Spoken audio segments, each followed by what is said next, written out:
16, right? And we talked about what it means, biblically speaking, to be born again, right? So I want you guys to think about a question today, because we're going to finish up John chapter 3. I want you to consider this question: what do you want more of in life? Okay? I want you to think about that today. Especially, I think it's really fitting since Christmas is next week, right? Or the week after? 2 weeks away. Wait. Yeah, like a week and a half. Okay. We all want stuff, right?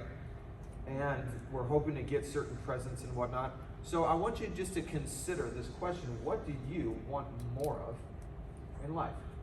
And the title of our message today, if you're taking notes, is He Must Increase. Okay? So we're going to see what John the Baptist wanted more of. Remember him? Everyone remember John the Baptist? We did like a 3-week character study on him. So John chapter 3, everyone look at verse 22. And Jordy, can you read for us? What? Oh my gosh. Okay. Can you read verses 22 all the way through the end of the chapter? Nice and loud for us. 36. Yeah. Thank you. Then Jesus and his disciples left Jerusalem and went into the Judean countryside. Jesus spent some time with them there, baptizing people. At this time, John the Baptist was baptizing Aenon near Salim, because there was plenty of water there, and people kept coming to him for baptism. This was before John was thrown into prison. A debate broke out between John's disciples and a certain Jew over ceremonial cleansing. So John's disciples came to him and said, "Rabbi, the man you met on the other side of the Jordan River, the one you identified as the Messiah, is also baptizing people, and everyone is going to him instead of coming to us." John replied, "No one can receive anything unless God gives it from heaven. You yourselves know how plainly I told you, I am not the Messiah. I am only here to prepare the way for him. It is the bridegroom who marries the bride, and the bridegroom's friend is simply glad to stand with him and hear his vows. Therefore, I am filled with joy at his success. He must become greater and greater, and I must become less and less. He has come from above and is greater than anyone else. We are of the earth, and we speak of earthly things, but he has come from heaven and is greater than anyone else. He testifies about what he has seen and heard, but how few believe what he tells them. Anyone who accepts his testimony can affirm that God is true, for he is sent by God. He speaks God's words, for God gives him the Spirit without limit.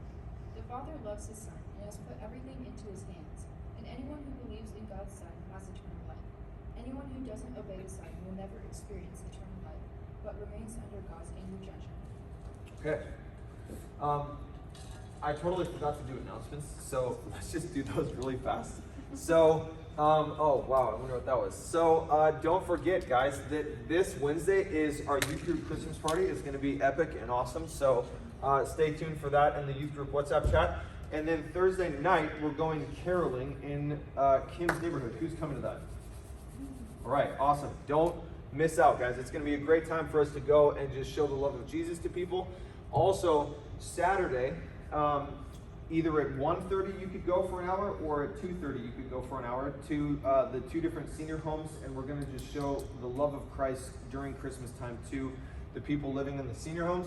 And then that night is at Gabby and Jacoby's house, a Christmas party.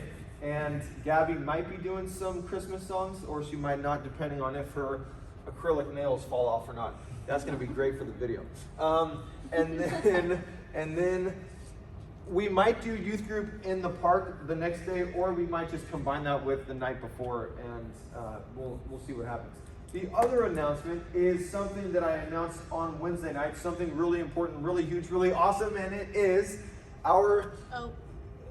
what the heck was that? Okay, so we have our 2025 Youth Germany mission trip next summer.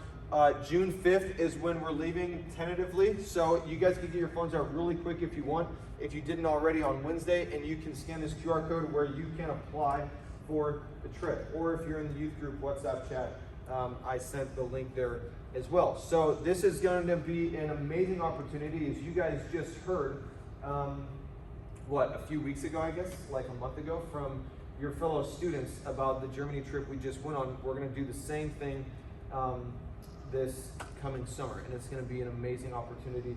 So many of the Ukrainian kids actually have messaged and saying, we're counting down the days until you guys are back here. So they can't wait for us to go back. So be praying about that opportunity and to go minister and bring the love of Christ and the gospel to these kids. Cool? Good? Bless you. Bueno? All right. So John chapter 3 now. What's the main issue of what's going on here? What happens in the beginning of the verses we just read? Did John have like a pretty big following at one point? John the Baptist? Yeah. But the main issue of kind of what's going on here is people come to John and say, hey, look, all those people, they're not following you anymore. They all left. And now they're all going after Jesus. Okay, so imagine being John in this situation. Do you guys ever struggle with like envy or jealousy? Or like, man, that's mine. I don't want everyone to like leave and go follow that person. What's John's attitude when everyone leaves him to go after Jesus? What do the verses say? What's his attitude? Is he jealous? Is he upset? No, he's good with it. In essence, guys, his mindset was, it's not about me. It's about Jesus. In fact, look at verse 30. That's our key verse for today. He must increase, but I must decrease. And guys, listen, I want you to understand something. That statement is true of every single one of our lives. There needs to be more of Christ and less of us in our lives. Amen? Okay, people, come on. Amen? So, have you guys heard the really popular saying that's been going around for years in our culture? Live your best life now. You guys heard that? The preacher Joel Osteen actually has a book called Your Best Life Now. So with all of these people saying these things and what his book is really all about, who's the focus on in all of it? You. Self-esteem, exalting yourself, living for yourself. But I want you guys to think about something. I have 4 points that I want to share with you guys today. If you're taking notes, point number 1 is this. There you go. Your life is best lived. It's best lived for you, and also it's best for you and it's best for others when there's more of Jesus and less of you. Right? Your life is best lived when there's more of Jesus and less of you. So keep your finger in John 3 and turn a few pages to your left to Luke chapter 9. Okay, everyone go to Luke chapter 9. It's the very next book to your left. A lot of you guys know these verses because I share them so often. Luke 9, verse 23. Someone read it. Look at what Jesus says to people. Then he said to the crowd, "Any of you wants to be a follower, you must give up your own way, take up your cross daily, and follow me. And 24 as well, please. If you try to hang on to your life, you will lose it. But if you give up your life for my sake, you will save it." Do you guys want to live a full life? Do you guys want to live life to the fullest? You know what the key is?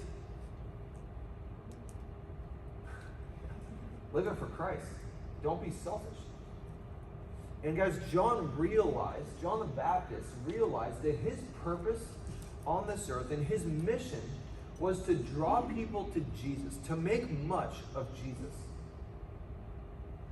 To get people's attention not on himself, but on Jesus. Do you realize that that's your purpose as well? To make much of Jesus? To draw people's attention to him? It's not about you, right? It's about him. So this point right here, your life is best lived when there's more of Jesus and less of you. Do you guys want to know what is one of the biggest obstacles and hindrances to this happening in your life? What do you guys think is one of the biggest things that hinders this from happening in your life? Any ideas? Okay, well that leads to point number 2. So you could put up point number 2, and if you're taking notes, you can jot this down, guys. One of the biggest hindrances to you living out John 3:30. What's John 3:30?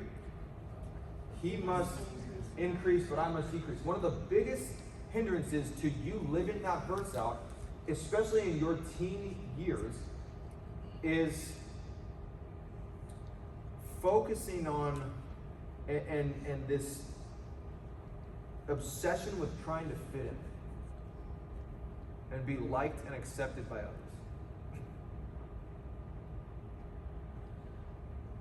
Do you guys know what I'm talking about?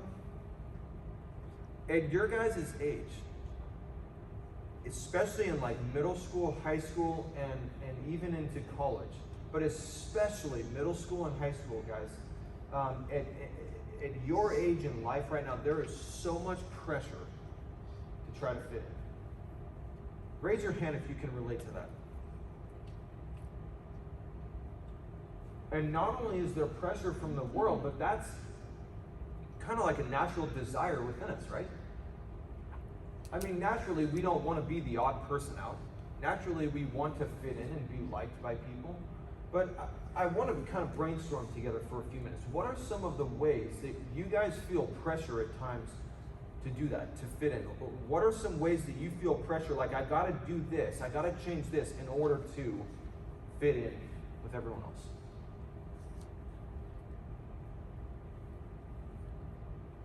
Micah. We're doing a brainstorming session here, so I want to hear from you guys of ways that you feel that pressure. I feel? Yeah. It could be at school, it could be at youth group, it could be, with your teammates or your friends or whoever. Depends, like sometimes shoes.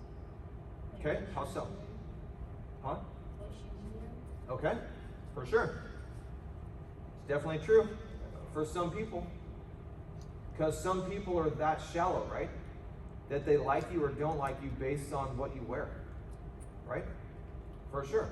But what about the rest of you guys? What are some ways you feel that pressure to try to change this or be like this in order to fit in? I don't mind calling on people. Like, come on, people, help me out. Yeah, Zach.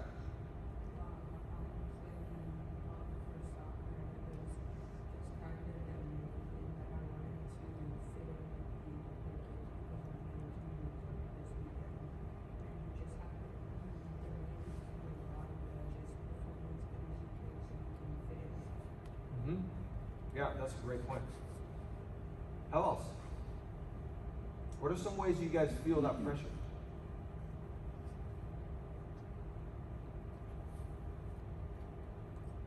Everyone, like, as soon as I make eye contact.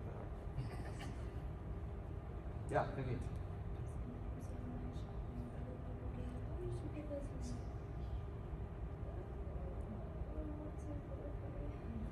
Okay.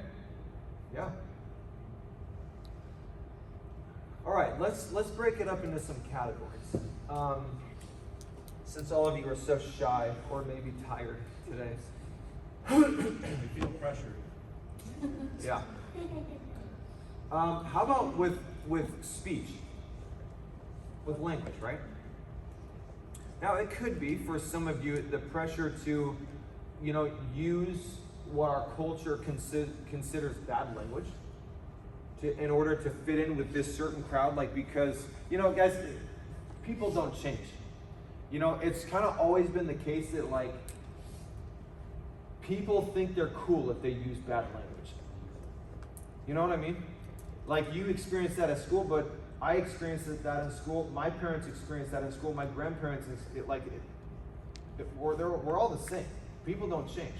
It's like, ooh, wow, that person's like really like macho, or really like a bully, or like don't mess with them, or they're really cool because they talk this way. And it's like, if you start like cussing or doing these different things, it's like so many people start doing that because they want to fit in and want to be liked and seem cool. Yeah. Can I give an example that I don't struggle with, but like other people do? Sure. Yeah, it's like, yeah, my friend over there struggles with it, but I don't. Like your brother? I've got Asking for a friend. Who does it, but like Okay, go for it. listening to bad music, like people wanna like listen to certain music so they can't fit in. Yeah, that's an excellent point. I didn't think of that one. That it's like, do you ever feel weird if you're with some friends or people at school and they know the lyrics to all these songs and you don't know the lyrics? Now, they could be bad songs or they could be songs that aren't even bad. You guys know what I'm talking about? And you're like, oh man, like I don't know any of the lyrics and I don't really fit in. Yeah, you could feel that pressure like, okay, I gotta go through and like memorize all these songs, the lyrics, so that I'm not the only one not singing the lyrics. Or how about, it doesn't even have to be bad language. It could just be things like, you know, the different slang that your generation uses, right? Slay, you know, and like all these stupid things you guys say. Yeah, see, I have no problem saying that, like, all these things you guys say, they're stupid, okay? You guys sound so dumb when you say them. So do I. That's why I don't say them. But anyways, so listen, guys.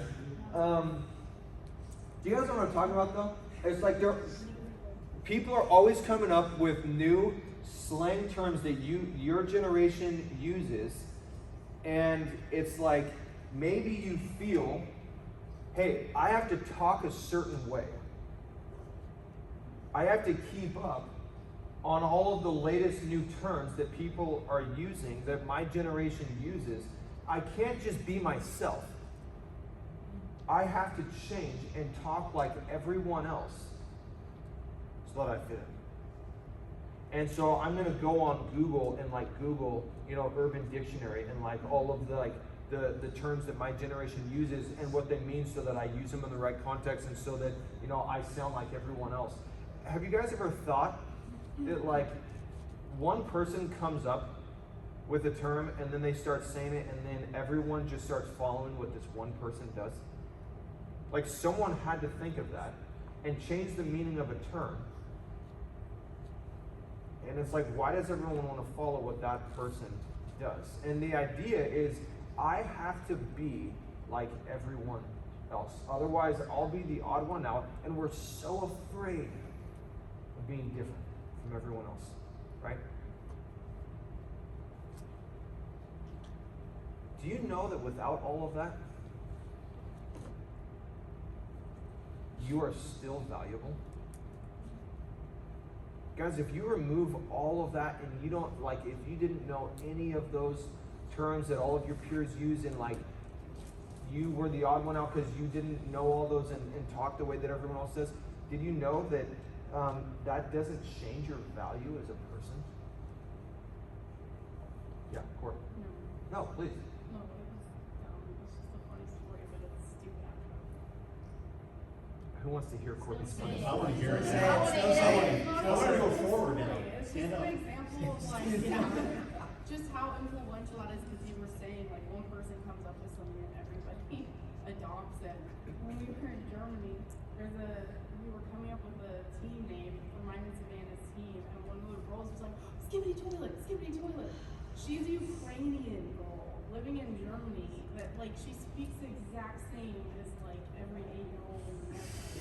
I still don't get Skibbity Toilet, but like Probably something really dumb. yeah, but it's like, it's crazy that like nowadays too, just with the internet, like people in Germany are feeling the same, like they all want to fit into everything the kids in America are doing.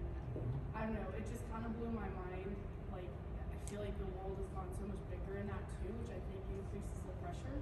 Whereas like when I was in elementary school, I cared what the 20 kids in the class thought. That was it. Like, there was no online presence. I didn't know what other people were doing, you know? So, yeah, that was Yeah, a for good sure. story. How about clothing? Micah kind of mentioned this. You know, it could be, I have to keep up with all of the latest fashions, the different trends. I have to wear the kind of clothes that everyone else wears so that I fit in. But think about it. Some one person decided this item of clothing is cool. And so let's try to make a bunch of people wear it and maybe charge a bunch of money for it. And so then it's like, okay, I'm going to go to the mall and I'm going to spend money that I don't have, spend all of my money on these clothes so that people accept me and think that I'm cool. You know what I'm talking about? And I have to look like everybody else. And so I'm gonna spend my whole life trying so hard to look like everyone else so that I fit in. Or it could be, I have to wear certain clothes that emphasize certain body parts and draw attention to my body and maybe be like too revealing. Like when Isaiah wears those crop tops that show his stomach a lot. Don't even wear that. Don't even wear that. Bro, I'm kidding. That's what girls do. Okay, but guys, listen. Think of how often people do that. And the reason they do that is because I want people to be attracted to me and like me more. Do you guys know that none of that makes you any more or less valuable as a child of God? The clothes you wear, they have no effect on your value. Yeah, Mike. Oh yeah, I was gonna say, another way like people try to fit in is like the trends and stuff that go like on the internet. Totally. And then like also like how they smell, like with their cologne or as girls like their makeup. Like they have to always have this specific scent or like this specific type of makeup, like just to fit in. Mm-hmm. For sure. So, ladies, I want to talk to you for a second about actually that very thing, makeup. Okay? Listen. Ladies, and boys, you need to listen to this as well. But ladies, our culture says that you are not beautiful the way that you are. Our culture says that you have to change so much about yourself. You have to add so much to your face, to your body. Why? Well, because you have to look beautiful. Any of you ever feel that pressure? So I want you to think about this. For some of you, if you have believed that lie, for some of you, the thought of leaving the house without being covered in makeup is like unthinkable. There's like no way you will catch me outside the house, even outside my bedroom. Like my parents don't even know what I look like without makeup. But why? Because that's who I am. The version of me that people always see is covered in makeup. And if they saw the real me, if they saw me without it, they may not like what they see, and I have to fit in. And it's the same idea with our celebrities, right? I mean, think about, like, so many of our celebrities, they alter their appearance with, it could be with tons of makeup, or it could be with lip fillers, or some of them will even like get surgeries where they shave off part of their jaw, part of the bone, their jaw, in order for their face to look different. They get liposuction, they get plastic surgeries galore, and I'm just gonna say it, okay? Fake boobs and butts. That's what it is. And so then, guys, what are we left with? Listen, I'll tell you what we're left with is plastic people. Think about that. So much of people in Hollywood or celebrities in our culture, they're just like plastic people. Why? Because our culture says that that's what makes you beautiful. But they don't even look real anymore. You know what I'm talking about? I mean, you see some of the celebrities, it's like, dude, you don't even look real. It's so fake. It's like, have any of you guys ever seen the Hunger Games movies? Okay, so in the Hunger Games movies, there's the Capitol, which is like the place where everyone that lives there is rich and they're totally vain and empty people. Here's a couple pictures of like people that live in the Capitol. They dress totally crazy, like over the top. They're caked in makeup. They like don't even look real anymore. But that's kind of the point in the movies, is to show you the vanity of the lifestyle there, and that it's just full of emptiness. And that they're living so luxuriously while people in the other districts are suffering. And these people, it's like their lives are all about how they look, and all about their appearance, and all about themselves, yet they're like so shallow. They're so empty. That it's like one of the main emphases of the movies. Now, ladies, I'm not saying it's evil to wear makeup. Okay, if you want to wear makeup, go ahead. No worries. I'm not saying it's bad to wear makeup. What I'm saying is that you look beautiful without it. And even more importantly, that you are valuable without it. Now, for guys, one of the temptations oftentimes for, a lot of males, whether it's at school or elsewhere, is, I have to be super strong. I have to show off, whether it's how fast I am, how strong, how buff I am, however, how smart I am, or whatever it might be.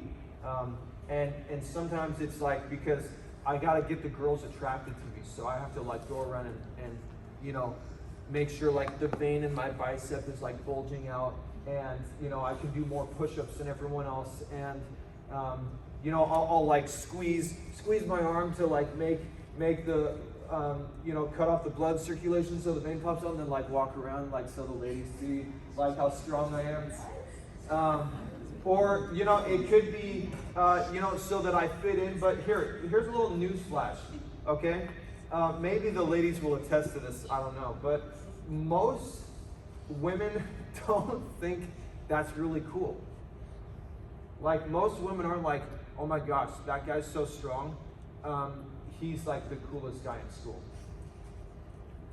Like, there's a lot of women that, like, they don't find it attractive for a guy to go around boasting about how great he is. Like he has to prove something. And for all the boys in the room, let me just say this.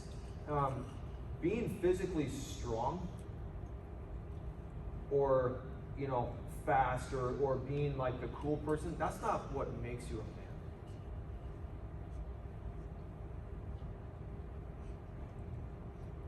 The strongest, manliest man in the room is the one with character, with integrity, with humility. The one who stands up for the weak. The one who chooses to honor God. Not so that they get everyone's attention and be like, wow, you're such a great Christian. But they choose to honor God simply because it's the right thing to do.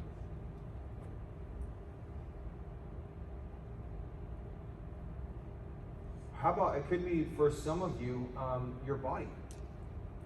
You might believe that who you are as a person is sourced in your bodily figure. And that your value as a person is based on how you look on the outside.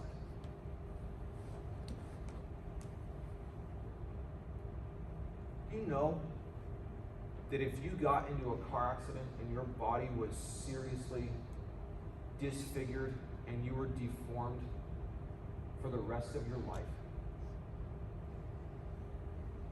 it would have no effect at all on your value? It would affect your body, but not your value. Or it could be having a boyfriend or a girlfriend. That pressure to have a boyfriend or girlfriend so that I fit in with the other people that have one. Or, man, that's what's going to make my life fulfilled, and I'm going to be complete, and I'm going to be happy. You don't need that in order to be truly fulfilled. Or some people your age, it could be you or it could be someone else your age, a peer or someone at school. It could have to do with sex. Maybe some of you have been so influenced by our culture to believe that people will not love you unless you give them your body. And that's where love is found. And so your identity has become about making your body into just an object for someone else's pleasure. Or it could be your possessions, what you have.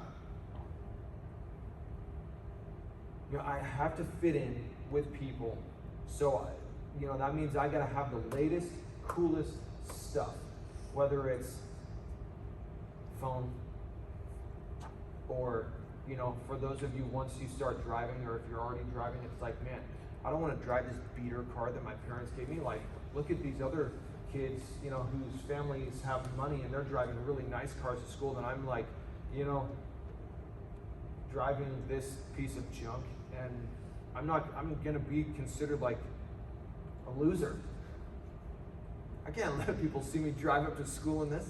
When I was in high school, I had like some people at school that they would drive up in like crazy nice cars, and I had like an '89 Honda Civic that the paint was all like messed up. 3 of the locks didn't even exist. You had to like, climb through the window. Legit, like when Courtney and I were dating, she had to like climb through the window to get in my car. And it's like, I definitely wasn't seen as the cool kid because I had an '89 Honda Civic. But who cares? But I gotta spend like all my money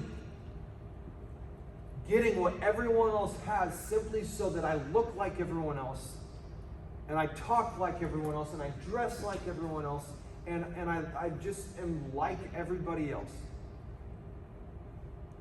I'm not as cool if I don't have all those things.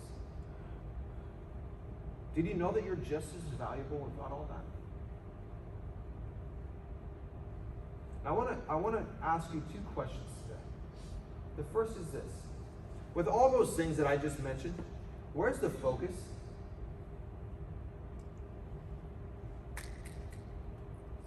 Where's the focus?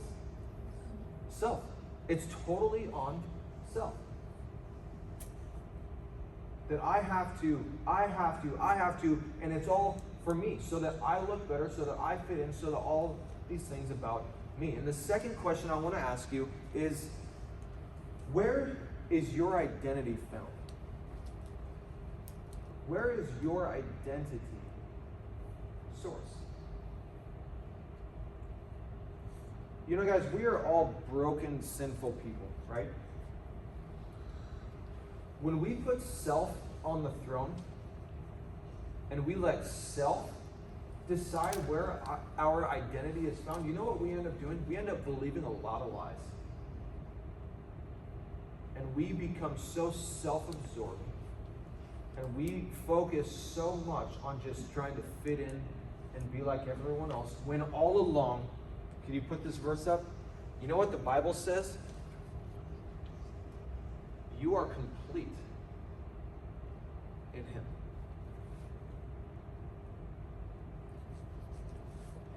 Do you realize that?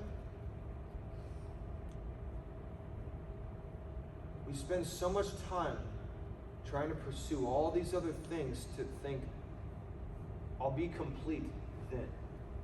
When all along, God's Word says, guys, you're complete in Jesus. Is He enough?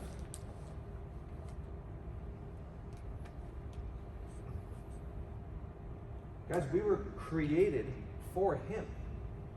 And if you're born again, then you're going to spend eternity with him. So why, if we're created for him and we're going to spend eternity with him, then why would we spend all of our time trying to win the favor and acceptance of the world or all these people when it's him that I'm going to spend eternity with? That leads to my third point for today, and it's this. Guys, your identity is found in who Jesus says you are,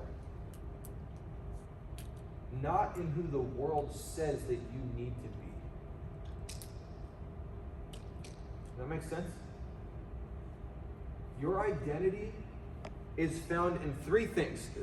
One of them is mentioned here. I want to add a couple though. Guys, your identity is found in who Jesus is, first of all. Secondly, your identity is found in who Jesus says you are. And thirdly, your identity is found in who Jesus has made you to be. He's saved you. And he's made you a child of God. That's where your identity is found. It's not found or sourced in who the world tells you that you need to be. Am I making sense? So if you are trying to find your identity anywhere else than in him, wasting your time. You're wasting your life. And you're believing all kinds of lies, and it's going to lead you down a path to pursuing so many sinful, empty things. We care so much, don't we, about what people think of us? We often so badly want to be like other people rather than just simply be yourself.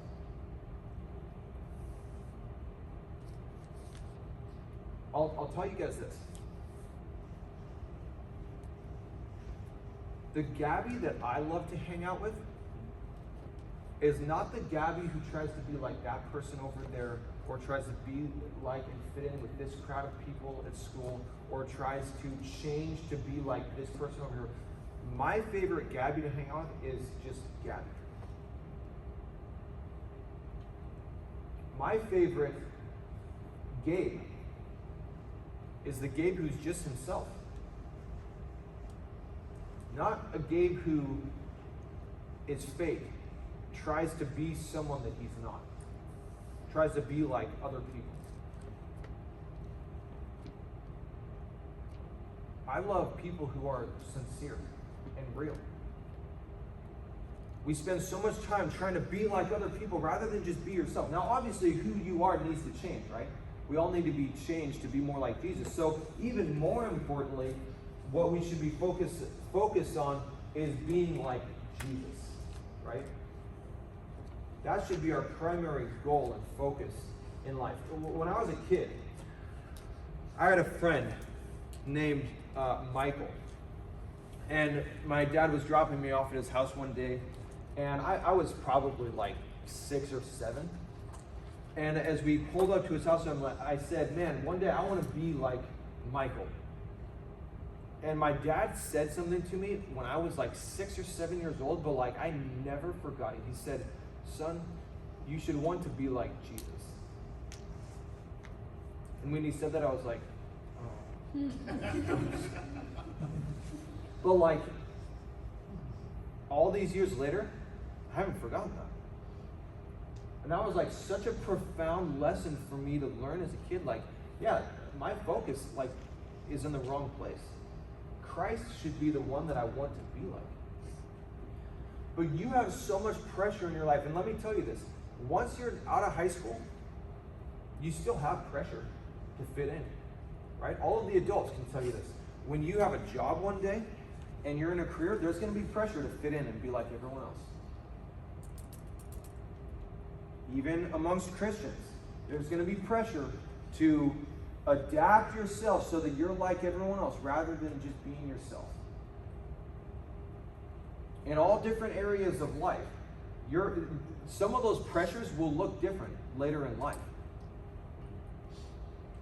But there's still that pressure to try to fit in and be like everyone else. We have so much of that pressure, whether it's from the outside, like the world trying to pressure us, or maybe sometimes we just pressure ourselves, right? To increase in all these things so that we fit in. And the focus, again, it's on who? Ourselves. And guys, when our focus is on ourselves, we are not following Jesus. Everyone look back at John 3, verse 30. What is the statement John makes? John 3:30. He must increase, but I must decrease. And this leads to my fourth point today. And it's this. I and Jesus, we cannot increase in my life at the same time. John says he must increase, but I must decrease. You and Jesus cannot both increase at the same time in your life. If you are increasing, then Jesus is what? Decreasing in your life. And vice versa is also true. If Jesus is increasing in your life, you know what's happening to you? You're decreasing. So guys, you have a choice to make. I have a choice to make. More of you means less of Jesus.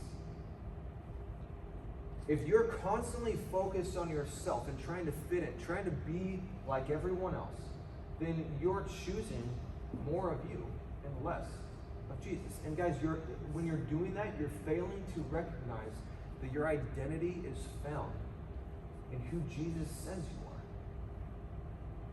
are, not in who the world tells you you have to be. And so as we close, let's finish with John the Baptist again. Bring it back to him. What was John the Baptist focus on? Look at verse 30. Yeah. What was it that John, above all else, that he desired to increase in? More of Jesus, less of me.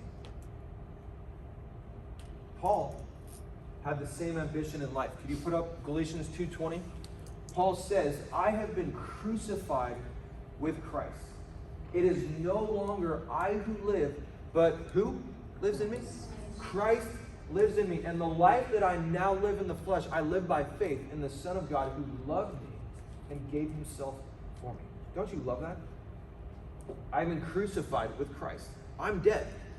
It's not about me. It's no longer I who live, it's Christ who lives in me. So that everywhere I go, I'm pointing people to Jesus. I'm making much of Jesus, not of me. I'm pointing people's attention to Jesus, not to me. On your own time, read this passage, okay? Philippians chapter 3, verses 1 through 14.